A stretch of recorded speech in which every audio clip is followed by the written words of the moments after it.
There are definitions based on psychological complexity, psychological balance, psychological harmony, sometimes psychological imbalance and disharmony. And there are also definitions which insist that somehow there's an epistemological difference between literature and other kinds of utterance. Whereas most utterances purport to be saying something true about the actual state of things in the world, literary utterance is under no such obligation, the argument goes, and ought properly to be understood as fiction, making it up, as opposed to referring. All right, now all of these definitions have had currency. We'll be going over them again and finding them, I hope, more fascinating as we learn more about them. But at the same time, even as I rattle off this list of possibilities, probably you felt yourself an upsurge of skepticism.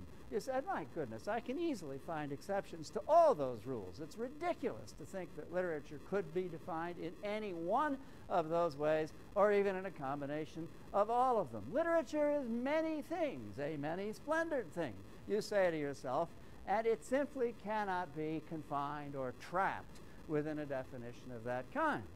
Well and good, properly ecumenical of you, but at the same time, it gives rise to a sense that possibly, after all, literature just isn't anything at all.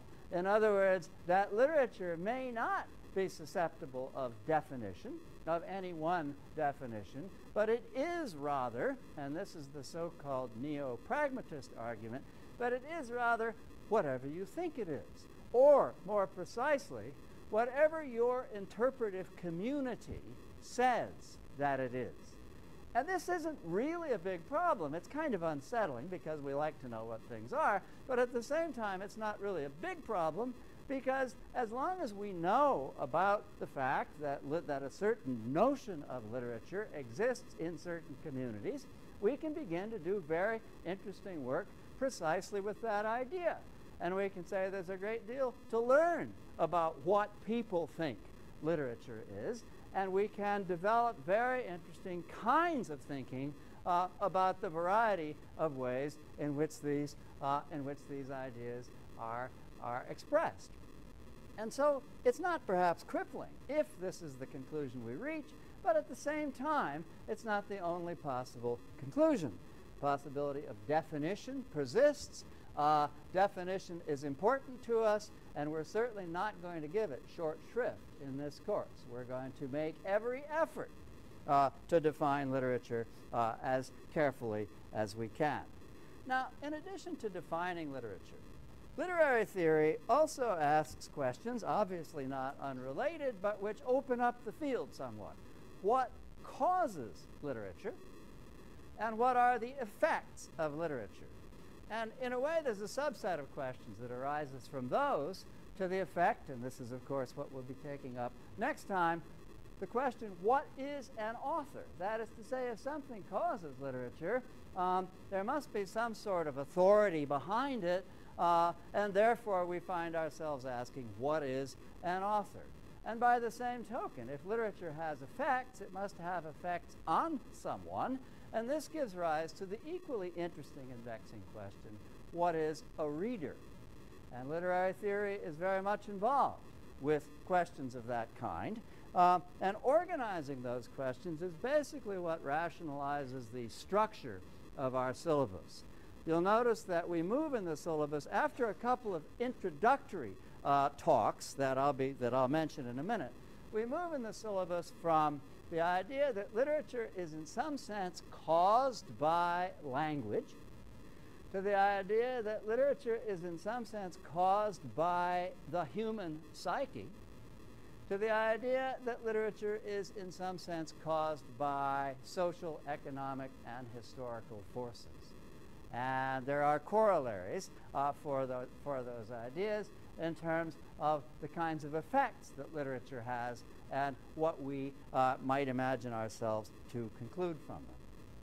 And finally, literary theory asks one other important question. It asks many, but this is the way at least I'm organizing it for today. It asks one other important question, the one with which we will actually begin. not so much what is a reader, but how does reading get done? That is to say, how do we form the conclusion that we are interpreting something adequately, that we have a basis for the kind of reading that we're doing? What is the reading experience like? How do we meet the text face to face? How do we put ourselves in touch with the text, which may, after all, in a variety of ways, be remote from us? Now, these are the questions that are asked by what's called hermeneutics, a difficult word that we will be taking up next week.